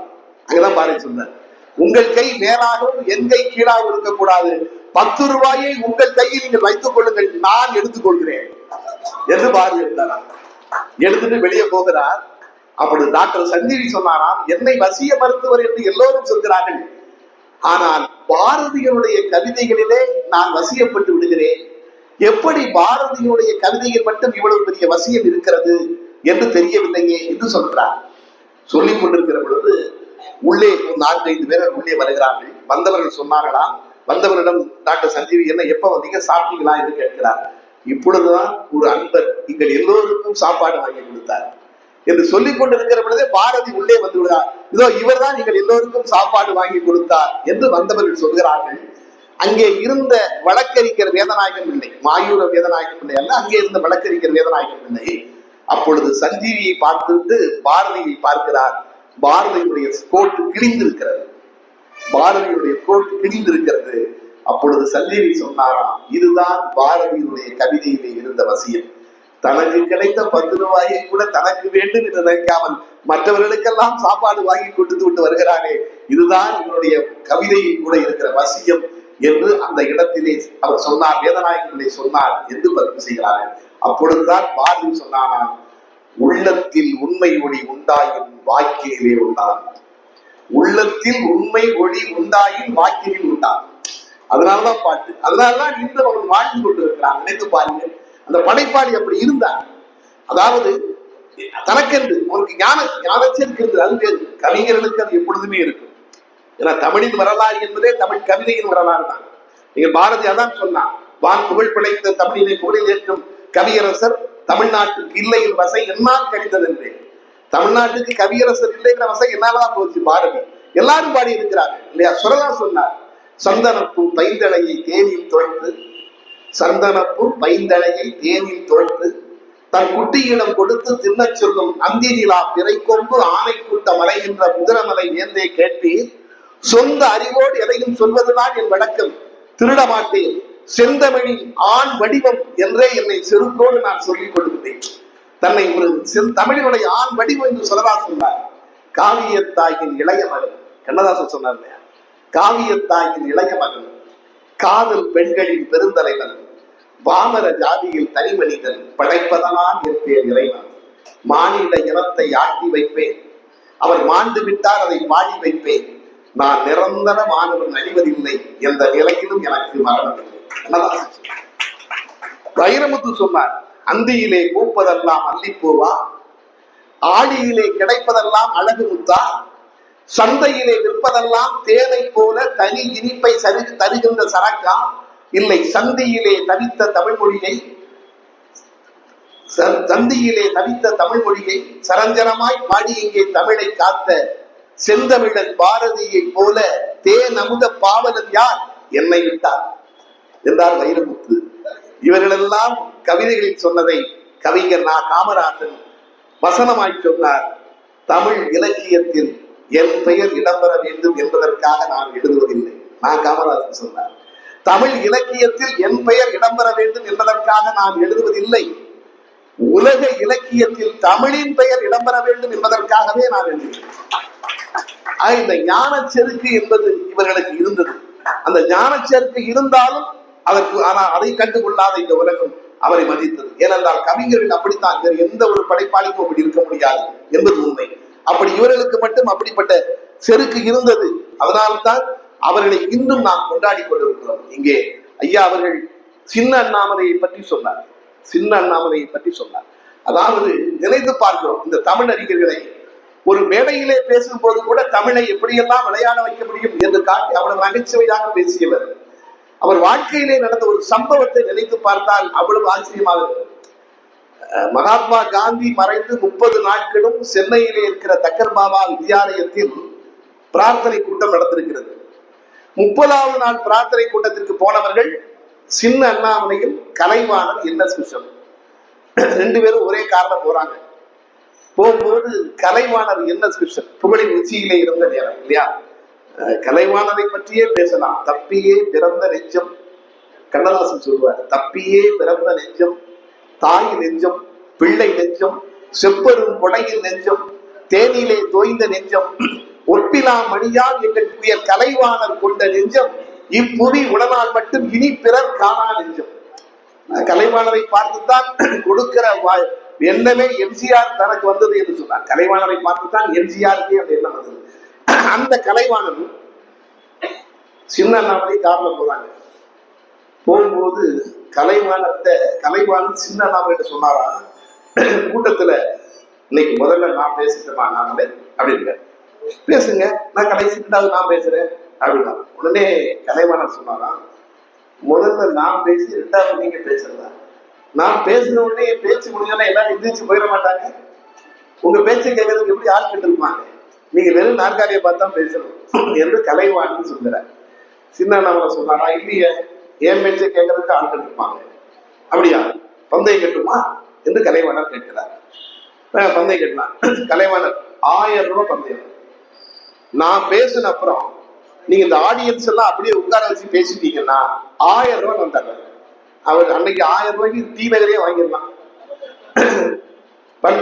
சரி பார்த்தலாம், நான் பேசிடுறேன். 2 பேரும் போய் இறங்கியாச்சு. பிரின்சிபாலுக்கு தெரியாது, ஸ்கூல் பிரின்சிபாலுக்கு தெரியாது. முதல்ல அவர் சின்ன அண்ணாமலை கூப்பிடுறாரு.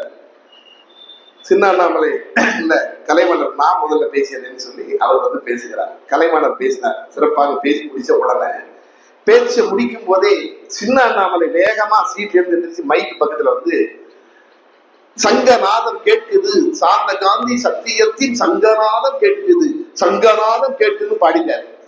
மக்களும் சங்கநாதம் கேட்குது, சங்கநாதம் கேட்குதுன்னு அவரோட சேர்ந்து பாடிட்டாங்க. 10 நிமிஷம் இந்த பாட்டை பாடிட்டாரு. பாடி முடிச்ச உடனே, அன்பர்களே, நீங்களும் நானும் அண்ணல் காந்தியின் பக்தர்கள், காந்தியை போலவே நாமும் கூட்டு பிரார்த்தனை செய்வோமா என்று கேட்டிருக்கிறார். செய்வோம் செய்வோம்னு மக்கள் சொல்லியிருக்காங்க. ரகுபதி ராகவ ராஜாராம் 10 நிமிஷம், 20 நிமிஷம் முடிஞ்சு போது இன்னும் 10 நிமிஷம் இருக்கணும். இங்கதான் சின்ன அண்ணாமலுடைய விவேகம் வேலை செய்யுது. சின்ன அண்ணாமலை கூட்டத்தினரை பார்த்து சொல்லியிருக்கிறார், அன்பர்களே, நானும் உங்கள் கலைவாணர் என்.எஸ். கிருஷ்ணனும் காரிலே வந்து கொண்டிருந்தோம். வரும்பொழுது நான் கலைவாணர் இடத்திலே சொன்னேன், ஐயா, இன்று கூட்டத்தில் நான் முதலில் பேசிவிடுகிறேன், எனக்கு பிறகு நீங்கள் பேசுங்கள் என்று சொன்னேன். கலைவாணர் எதற்கு என்று கேட்டார்.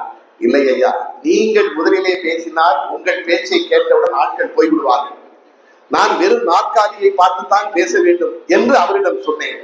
அதற்கு உங்கள் கலைவாணர் என்ன சொன்னார் தெரியுமா?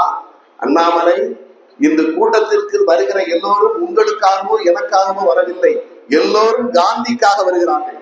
அதனால் யார் முதலில் பேசினாலும் யார் பிறகு பேசினாலும் பரவாயில்லை, கூட்டம் முடியும் வரை எல்லோரும் கலையாமல் இருப்பார்கள் என்று உங்கள் கலைவாணர் சொன்னார். கலைவாணர் சொன்னதை போல எல்லோரும் அப்படியே அமர்ந்திருப்பீர்களா? அமர்ந்திருப்போம், அமர்ந்திருப்போம். உடனே கலைவாணர் வேகமா மைக்கிட்ட இல்ல, அவர் மாற்றி சொல்கிறார், நான் தான் அப்படி சொன்னேன். நான் முதலிலே பேசி நீங்கள் அடுத்து பேசினால் உங்கள் பேச்சை கேட்பதற்கு ஆட்களே இருக்காது என்று சொன்னேன். வேறொன்றும் இல்லை, யாருக்குமே கர்வம் வரக்கூடாது என்று மகாத்மா இருக்கிறார் என்று சொன்னார். நினைத்து பாருங்கள் அந்த கலைவாணரை. அதாவது ஒரு மனிதர்களுக்கு மனம் என்னதான் தமிழின்பால் அப்படி வயப்பட்டிருந்தவர் கலைவாணர். அதே மாதிரி அந்த குடுக்கரையில் நம்ம ஆச்சரியம் என்னவென்றால் இப்படியெல்லாம் இருக்க முடியுமா? கலைவாணர் என்.எஸ். கிருஷ்ணன் அசோகா பிக்சர்ஸ் அவருடைய பிக்சர்ஸ், அவருடைய இன்கம் டேக்ஸ் ஆபீஸுக்கு கணக்கு போச்சான். கணக்கப்பட எடுத்துட்டு போனாராம். கணக்கை பார்த்துட்டு இன்கம் டேக்ஸ் ஆபீசர் தாமோதராவ் அவர் பேர், கோயம்புத்தூர்ல நடந்தது. தாமோதராவ் அவர் பேர்.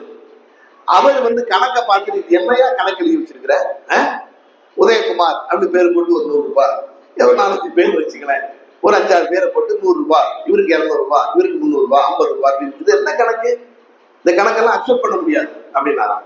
அந்த கணக்கப்புல சொன்னாராம், இல்லையா, கலைவாணர்கிட்ட யாரு என்ன பணம் கேட்டாலும் கொடுத்துருவாரு, எதையுமே கேட்க மாட்டாரு, என்ன பணம் கேட்டாலும் கொடுத்துருவாரு.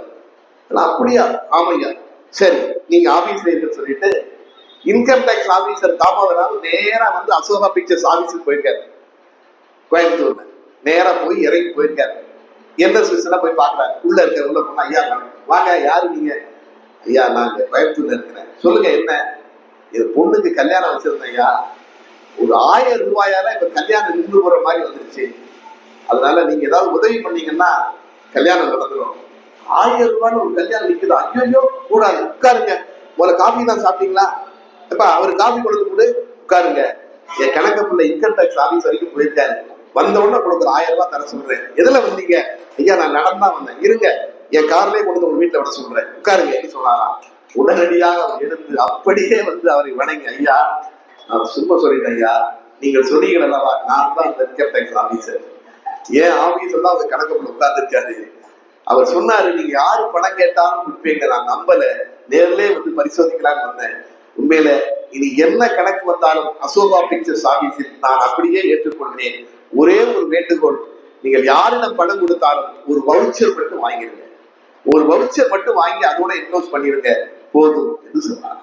நீங்கள் நினைத்து பாருங்கள், ஒரு மனிதன் இப்படியெல்லாம் அந்த கலைவாணர் தான் இந்த இடத்திலே இப்படி அவர் தமிழுக்காக நீங்கள் உடுமலை நாராயண கவிக்கு அவர் தந்த ஆதரவை நாம் நினைத்து பார்க்க முடியாது, நினைத்து பார்க்க முடியாது அந்த அளவிற்கு இருந்தால்.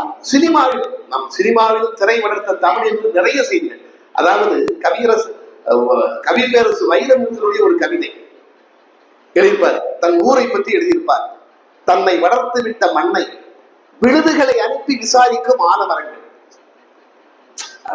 வியந்திருக்கிறேன். அதாவது எப்படி எழுதுறாரு, ஆலமரம் வந்து விழுது எதுக்கு அனுப்புறான், தன்னை வளர்த்து விட்ட மண்ணை விழுதுகளை அனுப்பி விசாரிக்கும் ஆலமரங்கள். வியந்திருக்கிறேன். இந்த வியப்பு எனக்கு எங்க உடையுதுன்னா, மருதகாசியுடைய பாட்டை கேட்கும் போது உடையுது. மருதகாசி ஏர்முனைக்கு நேர் இங்கே எதுவுமே இல்லை பழைய பாடல். அதுல மருதகாசி எழுதுகிறார், வளர்ந்து விட்ட நெல் நாற்றை பார்த்து எழுதுறாரு. வளர்ந்து விட்ட பருவ பெண்போர் உனக்கு வெட்கமா, தலை வளைஞ்சு குனிஞ்சு பாக்கிரிய தரையின் பக்கமா, இது வளர்த்து விட்ட தாய்க்கு தரும் ஆசை முத்தமா.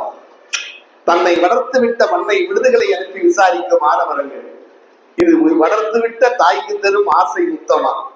ஆனால் வைரமுத்து மருதகாசியை பார்த்து எழுதினார் என்று சொல்ல மாட்டேன்.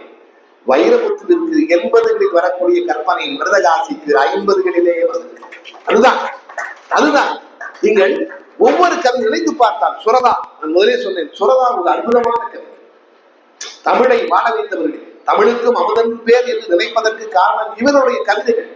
அவர் சுரதா வந்து அப்படி ஒரு அவருடைய வசனங்களே அப்படி சொல்வாரு. சுரதா 3 படங்களுக்கு வசனம் எழுதியிருக்கிறார். வசனத்தையும் சொல்வாரு, தொடாதே வஞ்சகி நீ தொட்டால் விஷம் கூட செத்து விடும். 1950. இன்னைக்கு இது மாதிரி சாதாரணமா இருக்கலாம், மலையில் வேர்க்கிறது அதெல்லாம் எழுதுனாங்க.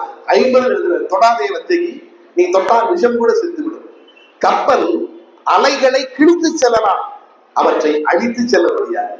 எப்படி சொல்றது, கப்பல் அலைகளை கிழித்து செல்லலாம், அவற்றை அழித்து செல்ல முடியாது. அதாவது அப்படி வசனத்திலும் சரி பாடலும் சரி. அவர் வந்து ஒரு அந்த பாடல் ஆடி எனக்கு வாழ்க்கையடா, அது ஒரு வரி எழுதுறாரு பாருங்க, தவறுகள் செய்பவன் அழுகின்றான், தவறு செய்பவன் அழுகின்றான். 2வது வரி ஒரு அடுத்து எழுதுவாரு, இருப்போம் என்றே நினைப்பவர் கண்களை இறந்தவன் அல்லவா திறக்கின்றான். இருப்போம் என்றே நினைப்பவர் கண்களை இறந்தவன் அல்லவா திறக்கின்றான். என்ன ஒரு பாடல், திரைப்பட பாடல் தான். அதுல என்ன வழிபாடு, அதுதான் இப்படிப்பட்டவர்கள் தான் வாழ வைக்கிறார்கள். நினைத்ததை முடிப்பவன் என்று படம், நினைத்ததை முடிப்பவன். அதாவது சிலப்பதிகாரத்திலே ஒரு காட்சி உண்டு இல்லையா, உங்களிடம் கண்ணகியும் கோவலனும் மதுரை நகருக்குள் வருகின்ற பொழுது அந்த கொடி அசைகிறது, கோட்டையில் பறக்கக்கூடிய கொடி, அது சும்மா காத்துல ஆடுது. ஆனா இளங்கோவடிகள் என்ன சொல்கிறாரு, பொருளந்தெடுத்த ஆலையில் நெடுங்கொடி வாரல் என்பனவோல் மறித்து கை காட்ட. மதுரைக்குள்ள வராதீங்கன்னு சொல்றாங்க குடி. இது செய்தி. நினைத்ததை முடிப்போன் படத்துல புலமை பித்தன் பாடல் எழுதுகிறார். புலமை பித்தன் ஒரு அற்புதமான கவிஞர். அவர் எழுதுறாரு, அந்த பூமலை தூவி வசந்தங்கள் வாழ்த்த அந்த பாட்டை எழுதுவாரு. ஊர்வலம் நடக்கிறது, பெண் கணவனும் மணப்பெண்ணு மணப்பெண்ணு உட்கார்ந்துருக்காங்க. மணப்பெண் கழுத்துல மாலை போட்டிருக்காங்க. அந்த மாலை காடு போகும்போது அங்கேயும் அசைஞ்சு ஆடுது. எம்ஜிஆர் பாடுகிறார் படத்துல, அண்ணன் தங்கச்சியா நினைச்சுக்கிட்டு அந்த பொண்ணை பாடுறாரு. வெண்சங்கு கழுத்தோடு பொன்மாலை அசைந்தாட நான் கண்ட பொருள் கூறவா, என் அண்ணாவை ஒரு நாளும் என்னுள்ள மறவாது என்றாலும் இடம் அல்லவா. எங்க கொண்டு போடாது. அந்த தங்கச்சி சொன்னாங்க, எங்க அண்ணனை நான் மறக்க மாட்டேன், எங்க அண்ணன் தானே கல்யாணம் பண்ணி வைக்கிறான், நான் மறக்க மாட்டேன். அது எம்ஜிஆர் வேற பாடினா அவர் அந்த அண்ணாவை, என் அண்ணாவை அவர் அதுக்கு போயிடுவாரு. ஒரு பாடலாசிரியர் இல்லையா, அந்த இடத்துல சிலப்பதிகாரத்தை கொண்டு போட வேண்டும் என்று என்ன அவசியம்? அதுதான் அந்த பாடல் இன்று வரை நம்மால் நினைக்க முடிகிறது. ஒரு திரைப்பட பாடல் என்பது கூட எளிதான காரியம் அல்ல என்பதை இவர்கள் நமக்கு உணர்த்துகிறார்கள். நீங்கள் வாலி எவ்வளவோ பாடல்கள் இருக்கிறார், ஆனா நீங்கள் கவனித்து பாருங்கள், ஏசி திருலோகச்சந்தர் படத்தில் கவிஞர் வாலி எழுதிய பாடல்கள் எல்லாம் கண்ணதாசன் பாடல்கள் மாதிரி இருக்கும். நீ வேணா போய் பாருங்க. திருலோகச்சந்தர் டைரக்ஷன்ல வெளிவந்த படத்துல வாலி எழுதின பாட்டுனா கண்ணதாசன் பாட்டு மாதிரி இருக்கும். டாக்டர் சிவா மலரே குறிஞ்சி மலரே, மல்லிகை என் தீர்க்க சுமங்கலி, மல்லிகை என் மன்னன் மயக்கும், பாபு படத்துல இதோ இந்த தெய்வம் முன்னாலே, அந்த படத்துல பாடல்கள். அதே மாதிரி நிறைய, அது என்ன நான் கூட கேட்டேன். ஏனென்றால் திருலோகச்சந்தருக்கும் கண்ணதாசனுக்கும் பிடிக்காது. இது கண்ணதாசன் பதிவு செய்ய என்னன்னா, திருலோகச்சந்தர் மிகப்பெரிய அறிவாளி, எப்பவும் படிச்சுக்கிட்டே இருப்பாங்க, எப்பவும் படித்துக் கொண்டே இருப்பாங்க. டியூனை கொடுத்து, டியூன் எம்எஸ்வி, கண்ணதாசன், திருலோகச்சந்தர் 3 பேர் உட்கார்ந்துருக்கிறாங்க. இன்னும் உதவியாளர் இருப்பாங்க. இதான் டியூனா, சரி எழுதுங்க என்று சொல்லிவிட்டு கண்ணதாசன் சொல்ல சொல்ல உதவியாளர் எழுதுகிறார், பக்கத்துல எம்எஸ்வி இருக்காரு, இவருதான் டைரக்டர், இவரு கவனிக்கணும்ல, இவர் அதை கவனிக்க மாட்டாரு, இவரு புத்தகத்தை உட்காந்து படிச்சுட்டு இருப்பான். கண்ணதாசன் கோவம், என்ன நம்ம உட்கார்ந்து இவன் படத்துக்கு தான் பாட்டு எழுதிட்டு இருக்கோம், இவன் பாட்டுல படிச்சுட்டு இருக்கான், பாட்டை கவனிக்காம என்று நினைப்பார். அதனால 2 பேருக்கும் அப்படி கருத்து வருவது. அதனால் பெரும்பாலும் ஏசி திருலோகச்சந்தர் படம்னா வாடிதான். அதான் அந்த படத்திலெல்லாம் ரொம்ப சுதந்திரமா கொடுத்துருவாராம். நான் கூட சேர்ந்தது கேட்டு, இந்த பாபு படத்திலே ஒரு பாடல், வரதப்பா கஞ்சி வரதப்பா, அது பாருங்க 2 பொருள் இல்லையா. காஞ்சிபுரத்தில் இருக்கிற வரதராஜ பெருமானே வரதப்பா என்று சொல்வார்கள். வரதப்பா கஞ்சி வரதப்பா, கஞ்சி கொண்டு வந்து ஒரு பொண்ணு வருது, 2 அர்த்தம், 2 சொல்றாரு, வரதப்பா கஞ்சி வரதப்பா என்று சொல்கிறார். அதுல எழுதுவாரு, குலாம் காதல் குலாவிலே கறி கிடக்குது, அது அனுமந்தரால் அவியலிலே கலந்து இருக்குது, மேரியம்மா கேரியரில் எறா இருக்குது, அது பத்மநாப ஐயர் வீட்டு குழம்பில் மிதக்குது, சமையலெல்லாம் கலக்குது, அது சமத்துவத்தை வளர்க்குது, சாதி சமய வேதம் எல்லாம் சோத்தை கண்டா பறக்குது. எவ்வளவு பெரிய கருத்து, என்ன எளிதா எனக்கு பாருங்க. அதான் ஏன்னா எனக்கு சுதந்திரம் தான் எழுதுவையா. எந்தப்பா சினிமாவில் எடுபடுமோ விலை பெறுமோ அந்தப்பா எழுதுகிறேன் எந்தப்பா என்று கேட்டவர். ஏன் இப்படிலாம் எழுதுறீங்க என்று கேட்டபோது சொன்னார், எல்லாம் எந்தப்பா சினிமாவில் எடுபடுமோ விலை பெறுமோ அந்தப்பா எழுதுகிறேன் எந்தப்பா என்று கேட்டவர். ஆனால் தனக்கு சுதந்திரம் தெரிஞ்சது. ஏன்னா சினிமா ஒரு வியாபாரம், கடைசி வரைக்கும் சொன்னார், சினிமா ஒரு வியாபாரம். சினிமாவில் தெரிகிற முகம், என்னுடைய பாடலில் தெரிகிற முகம் என்னுடைய முகம் அல்ல, அது அந்த கதாநாயகன் முகம், அந்த டைரக்டர் முகம். என் முகத்தை பார்க்கணுமா, நான் எழுதிய அவதார புருஷனை பார், நான் எழுதிய பாண்டவர் கூடிய பார் என்று சொன்னார். தெளிவா இருந்தார். நான் எழுதுவது சரி என்று அவர் சொல்லவில்லை. ஆமா, சினிமா ஒரு வியாபாரம். எனக்கு என்ன சொல்லி கேட்கறாங்க ஏன்ட்ட சொன்னார். நான் கூட கேட்கிறேன், நீங்க இப்படி எழுதலாமா, நீ ஒரு இன்ஜினியரியா, ஒரு வீடு கட்ட வரான், அவன் பெட்ரூம் வேணும், நீ ஓய்ச்சதுக்கு வைக்க முடியாது, அவன் என்ன கேட்கறானோ அது மாதிரி நீ படம் வரைக்கும் கொடுக்கணும். அது மாதிரிதான் நான் ஒரு இன்ஜினியர், பாட்டு என்ன பாட்டு கேட்கறானோ எழுதி கொடுக்கறது என்னுடைய வேலை என்று சொன்னவர். வார்த்தை வங்கியாக, அதாவது நான் என்னுடைய ஒரு கவிதை உண்டு, புத்தகங்களை நாம் மேலிருந்து கீழே வாசிக்கிறோம், புத்தகங்களோ நம்மை கீழிருந்து மேலே தூக்கிவிடும். இது என்னுடைய கவிதை. இதை நினைவு நாடாக்கள் என்கிற தொடரில் ஒரு நாள் பயன்படுத்தினார். எவ்வளவு பெரிய கவிஞர் நினைவு. அதாவது ஒரு தமிழ் என்பது ஒரு மனிதனை வளர வளர அவன் படைப்பாளியை பணிவை கொண்டு வர வேண்டும். ஒரு நாள் எனக்கு ஒரு தொலைபேசியில் பண்றாங்க, ஏ சண்டாளா, எப்படியா அப்படி கற்பனை பண்ண, ஐயா என்னையா இன்னைக்கு வந்திருக்கியா முரசூரியில செம்மொழி மாநாட்டில் நீ வாசிச்ச கவிதை, என்னையா என்னையா சொல்லுங்கய்யா, யோ என்னையா நானும் இந்த தேசிய கொடி எத்தனையோ நாள் பார்த்திருக்கேன் ஏற்றும் போது, வாங்கி சொன்ன வார்த்தை, தேசிய கொடி ஏற்றும் போது எத்தனையோ நாள் பார்த்திருக்கேன், மேல ஏற்றுவாங்க, அதுல பூவை வச்சு ஏற்றுவாங்க, மேல போன பூவெல்லாம் கீழே விடும், மிட்டாய் வாங்கிட்டு வந்துடுவாயா. அதுக்கு நான் எழுதியிருக்கேன், சுதந்திர நாடில் கம்பத்தில் ஏறி வரும் கொடி கயிறு, எடுத்து வரும் பூக்களை உச்சிக்கு போனது உதிர்த்து விடும் கொடி, தேசத்திற்காக மாண்ட வீரர்களின் மனைவியர் கூந்தல் நினைவுகளில் வருவதா, அவங்க தலையிலே பூ இல்லை எனக்கு என்னையா பூ என்று தேசிய கொடி நினைக்கிறது என்று நான் எழுதுகிறேன். ஏனென்றால் அது ஒரு கவிதையை நாம் பண்ணுகின்ற பொழுது அது பாராட்டுகிறது. ஈரோட்டிலே ஒரு கவியரங்கம் ஆகஸ்ட் மாதம் நடக்கிறது. ஈரோடு புத்தக கண்காட்சி, முதல் புத்தக கண்காட்சி, நண்பர் ஸ்டாலின் குணசேகரன் நடத்திய முதல் புத்தக கண்காட்சி. ஆகஸ்ட் மாதம் நடக்கிறாலும் தலைப்பு வந்து இறங்கிலே வாங்கிறோம் தலைப்பு. அப்போ சுதந்திரத்தை பத்தி பாட வேண்டும், சுதந்திரத்தை பத்தி பாடி பாடி என்னென்ன பாடி முடிச்சுட்டாங்க. கவிதை என்பது கவியரங்கம் கொஞ்சம் நகைச்சுவை அப்புறம் கருத்துக்கள். வைரமுத்து அப்படிதான் சொல்வார், கவி அதாவது நகைச்சுவையும் கருத்துக்களும் இருக்கும் கதம்ப பாதை என்னுடைய கவிதைகளை வந்துக் கொண்டே இருந்தார். இருந்தால் கலைஞர், மேத்தா, வைரமுத்தெல்லாம் எங்களுக்கு முன்னோடிகள், முன்மாதிரிகள். அப்ப நான் அந்த கவியரங்களை எழுதுறேன். சுதந்திரத்தை பத்தி பாடும்போது நான் அதை பாடி மிகப்பெரிய வரவேற்பு. அன்று நான் கவிஞர் பழனி பாரதி, கவிஞர் யுகபாரதி எல்லாரும் பாடினோம். கவிக்கு அப்துல் ரஹ்மான் தலைமை. நான் பாடுகின்ற பொழுது சொன்னேன், அகிம்சையில் ஆயுதம் ஏந்தாமல் அகிம்சையில் கிடைத்ததாலோ என்னவோ சுதந்திரத்தை அவரவர் பாணியில் அவரவர் பார்க்கிறார். சுதந்திரத்தை பற்றி அரசு ஊழியர்களின் கருத்து என்ன தெரியுமா? முதல் தேதி கிடைத்திருந்தால் முழுதாய் கிடைத்திருக்கும், 15ஆம் தேதி கிடைத்ததால் தான் பாதியாய் கிடைத்திருக்கிறது. சுதந்திரத்தை பற்றி வழக்கறிஞர் ஒருவர் வாய் திறந்து சொன்னார், 18க்கு மேல் வாங்கியிருந்தால் மேஜராய் இருந்திருக்கும், 15இல் வாங்கியதால் தான் சுதந்திரம் இன்னும் மைனராகவே இருக்கிறது. மருத்துவர் ஒருவரின் மனக்கருத்து என்ன தெரியுமா? 8ஆம் மாதத்தில் பிறந்ததால் சுதந்திரம் எடை குறைவாக இருக்கிறது, எதற்கும் சில எக்ஸ்ரேக்கள் எடுத்து பார்க்கலாம். என் கணித ஜோதிடர் ஒருவர் சொன்னார், சுதந்திரம் வாங்கிய ஆகஸ்ட் என்ற மாதத்தில் கஷ்டம் வருவதால் தான் கஷ்டமாக இருக்கிறது, மாதத்தின் பெயரை ஆகஸ்ட் என்று மாற்றிவிட்டால் அத்தனையும் சரியா. கவர்ச்சி நடிகை ஒருவரும் கருத்து சொன்னார், அதைத்தானே நம்மூரில் அட்டைப்படத்தில் போட்டு தொலைக்கிறார்கள். கவர்ச்சி நடிகை சொன்னார், 47இல் வாங்கியதற்கு பதில் சுதந்திரத்தை 27இல் வாங்கியிருந்தால் இன்னும் கொஞ்சம் இளமையாய் இருந்திருக்கும், இருந்தாலும் பரவாயில்லை, இரவிலாவது வாங்கினார்கள். யார் இவர்களுக்கு எடுத்து சொல்வது? அப்ப என்ன கழித்தார், யார் இவர்களுக்கு எடுத்து சொல்வது? சுதந்திர நாளில் கொடிகளை குத்துவதற்கு தரப்படுபவை குண்டூசிகள் அல்ல, அவை தேசத்திற்காக மெலிந்த தியாகிகளின் உடல். தடவி பாருங்கள், தடியால் அடிபட்டு தலைப்பட்டு நீங்கியிருக்கும். இப்பொழுதெல்லாம் கொடியேற்றவர்கள் எங்கள் தலைவர்கள் கூட ஒரு ஆள் வைக்கிறார்கள் கொடிக்கயிறை இழுப்பதற்கென்று. சொல்லுங்கள் அவர்களுக்கு, இந்த சுதந்திர கொடி பறப்பதற்கு சிறையிலே ஒருவன் செக்கையே இழுத்தான் என்று.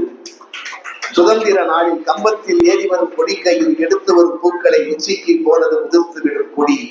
தேசத்திற்காக மாண்ட வீரர்களின் மனைவியர் கூந்தல் நினைவினில் வருவதனால் இந்த ஆய்வில் தெரிந்து கொள்வோம் இந்தியர்களே, நம் தேசிய கொடி பட்டொளி வீசி பறப்பது திரிக்கப்பட்ட கயிறுகளில் அல்ல, பறிக்கப்பட்ட உயிர்களில் என்று சொல்லி அந்த கவியரங்கை நிறைவு செய்ய பெரிய வரவேற்பு. நாங்கள் ஒன்றாக அமர்ந்து உணவருந்துகிற பொழுது கவிக்கு அப்துல் ரஹ்மான் சொன்னார், ஜெயந்தா, இந்த கவியரங்கில் கோல் அடித்து விட்டீர்கள். இது என்னுடைய வார்த்தை அல்ல, 25 வருடங்களுக்கு முன்பு கண்ணதாசன் என்னை பார்த்து சொன்ன வார்த்தை என்று கவிக்கு அப்துல் ரஹ்மான் சொன்னார். எதற்காக சொன்னேன் என்றால், அவர்கள் நமக்கு முன்னால் இருந்தவர்கள் காட்டிய வழிதான். அந்த கவிக்கு அறக்கட்டளை விருது எனக்கு 4 ஆண்டுகளுக்கு முன்பு கிடைத்தது. அதற்கு பிறகு, அதாவது 22இல் கவிக்கு அப்துல் ரஹ்மான் அறக்கட்டளை 1 லட்சம் ரூபாயுடன் கூடிய விருது, 23இல் தமிழ்நாடு அரசு 3 பவன் தங்கத்துடன் வழங்கக்கூடிய கனிமாவணி விருது, 24இல் முத்தமிழறிஞர் கலைஞர் பெயரில் பபாசி 1 லட்சம் ரூபாயுடன் வழங்கக்கூடிய கலைஞர் விருது, நேற்று 5 லட்சம் ரூபாய் 1 பவன் தங்கத்துடன் வழங்கக்கூடிய மகாகவி பாரதி விருது தமிழுக்கு கிடைத்திருக்கிறது என்றால் அதற்கு காரணம் நான் அல்ல, என்னுடைய முன்னவர்கள். அவர்கள் காட்டிய வழிதான். ஒரு கவிதை என்றால் எப்படி இருக்க வேண்டும்? நான் குடித்த நேரம் வந்துவிட்டது, அதனால் இன்னும் 2 நிமிடத்தில் முடித்து விடலாம் என்று கருதுகிறேன். 8:30 வந்துவிட நினைக்கிறேன். ஏனென்றால் நான் கல்லூரியில் படிக்கிற அந்த 80களில் தான் தமிழின் மீது ஆவல், கல்லூரி பள்ளியில் படிக்கின்ற பொழுது. அதற்கு பிறகு 80களில் தான் தமிழ்நாட்டில் புதுக்கவிதைக்கு 70 கடைசி. நான் புதுக்கவிதை 30களிலே வந்தால் பாரதி தொடங்கி வைத்தார். அதை புதுக்கவிதையுடைய காலத்தை தமிழில் 3ஆக பிரிப்பார்கள். எழுத்து காலம், மணிக்கொடி காலம் முதலில், அப்புறம் எழுத்து காலம், அப்புறம் வானம்பாடி காலம். எழுத்து காலத்தில் வந்தது நான் பெரிய வரக்கது. பிதாமகனாக நா. பிச்சமூர்த்தி, ஸ்ரீரங்கத்தில் நூலகராக இருந்த நா. பிச்சமூர்த்தி தான் தமிழ் புதுக்கவிதையினுடைய பிதாமகன் என்று போற்றப்படுகிறார். ஆக திருச்சியை எப்படி பேசாலும் தமிழை விட்டு திருச்சியை பேசவே முடியாது. ஏதே ஒரு பகுதி, திருச்சியில் ஒரு பகுதி தமிழில் இருந்து கொண்டே இருக்கு. புதுக்கவிதையுடைய பிதாமகன் அங்கேதான் வேலை பார்த்தார், அவர் தான் ஆரம்பித்து வைத்தார். அதற்கு பிறகு வானம்பாடிகள் வந்த பிறகுதான் தமிழில் ஒரு புதுக்கவிதை. சினிமாக்களிலும் அப்பதான் வந்தது.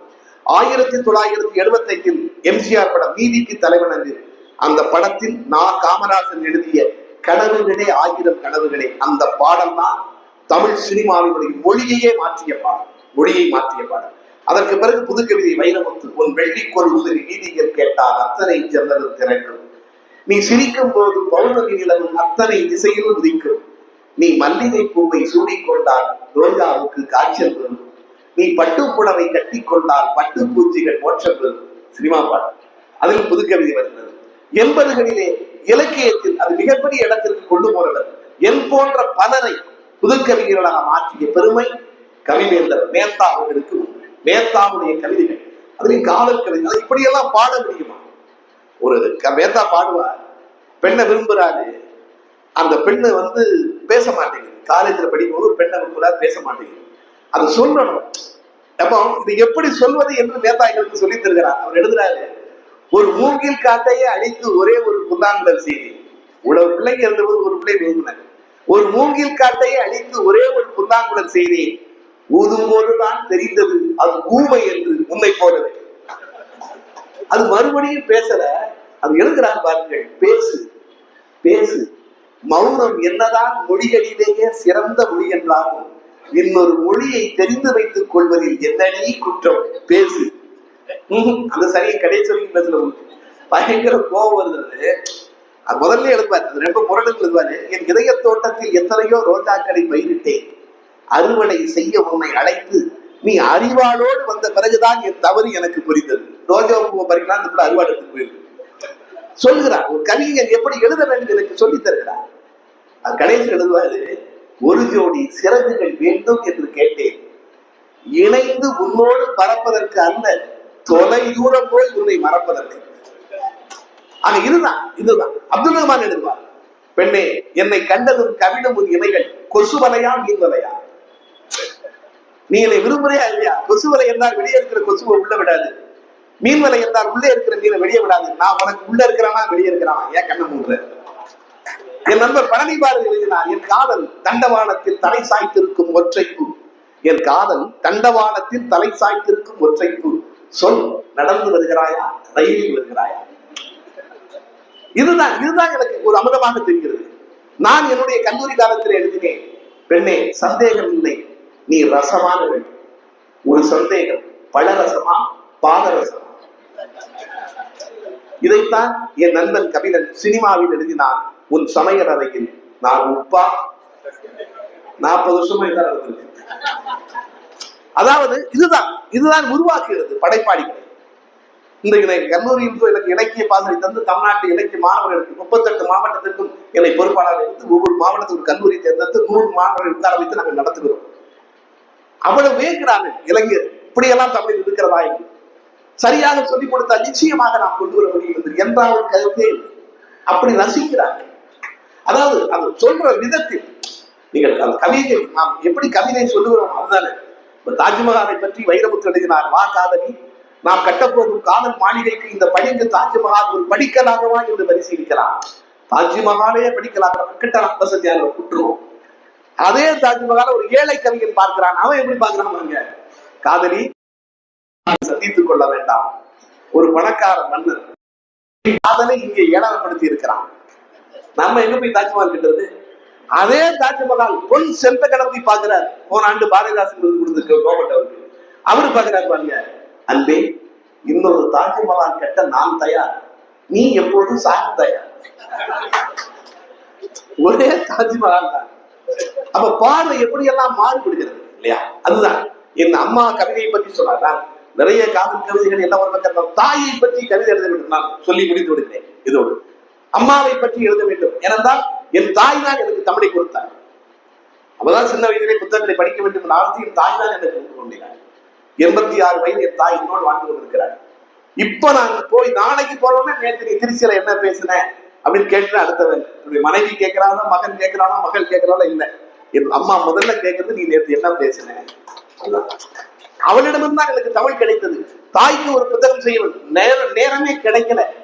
நல்ல வேளை இறைவன் அருளால் கொரோனா வந்தது. அந்த 14 நாளுங்க அதுல கிடைச்ச ஒரு ஃப்ரீடம் இருக்க, யாருமே பக்கத்துல வர மாட்டாங்க. மரியாதை, அப்ப இருந்த மரியாதை 10 அடி தனியில தான் பேசுவாங்க. வீட்டுல தனி ரூம். ஏங்க போய் கருவேப்பிலை வாங்கிட்டு வரீங்களா, ஏங்க கொஞ்சம் மிளகா சீக்கிரம் வாங்கிட்டு வாங்க, எதுவுமே கிடையாது. தனி ரூம். சாப்பாடு பசிக்கும், சாப்பிட வரலாமா, ஐயோ வந்துடாதீங்க, சாப்பாடு தேடி வரும். அந்த 14 நாட்கள் தனி அறையில் ஒரு 60 கவிதைகள் என் தாயை பற்றி எழுதினேன். அதை தொட்டிலோசை என்று புத்தகமாக வெளியிட்டேன். அதை வைரமுத்து அணிந்துரை கொடுத்தார். நடிகர் விஜயனுடைய அம்மா தான் அந்த புத்தகத்தை வெளியிட்டாங்க. அந்த புத்தகத்தை 21ஆம் ஆண்டு மிகச்சிறந்த புதுக்கவிதைகளாக தமிழ்நாடு அரசு தேர்ந்தெடுத்து பரிசு கொடுத்தது.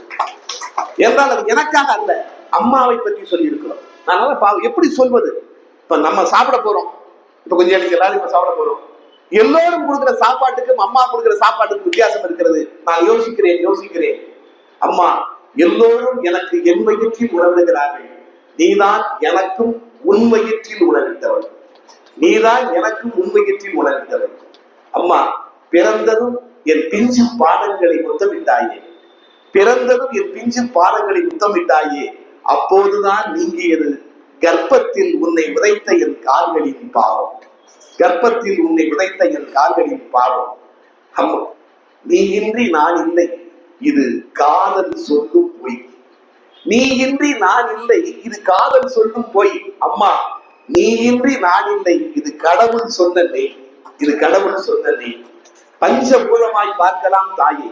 அம்மா, நீ நிலம், என்னை சுமந்ததால், நீ நீர், உன்னில் நான் மிதந்ததால், நீ காற்று, உன் மூலம் நான் சுவாசித்ததால், நீ நெருப்பு, முதலாய் எனக்கு வெளிச்சத்தை காட்டியதால், அம்மா நீ ஆகாயம், என்னை கவனித்துக் கொண்டே இருப்பதால், என்னை கவனித்துக் கொண்டே இருப்பதால். இந்த இந்த இந்த கவிதை வைரமுத்து கூட சொன்னார். இந்த பஞ்சபூதம் கவிதை இந்த புத்தகத்திலே எனக்கு பிடித்த கவிதை. நான் கூட அம்மாவை பற்றி ஒரு பாட்டு தான் எழுதியிருக்கிறேன். ஜெயந்தா ஒரு புத்தகமே போட்டு விட்டாரே. எதற்காக சொல்லியிருந்தார்? தமிழ், அம்மா கொடுத்த தமிழ், அல்லது தமிழ் தான் நமக்கு தாயாக இருக்கிறது. ஆக அந்த தமிழை பற்றி, அந்த தமிழின் பல்வேறு அம்சங்களை பற்றி உங்களோடு பகிர்ந்து கொள்வதற்கு எனக்கு வாய்ப்பு கொடுத்த திருச்சிராப்பள்ளி தமிழ் சங்கத்திற்கு மீண்டும் என் தலை வணக்கங்களை தெரிவித்து உங்கள் அத்துணை பேரையும் சந்தித்த மன மகிழ்ச்சியோடு விடைபெறுகிறேன். நன்றி, வணக்கம்.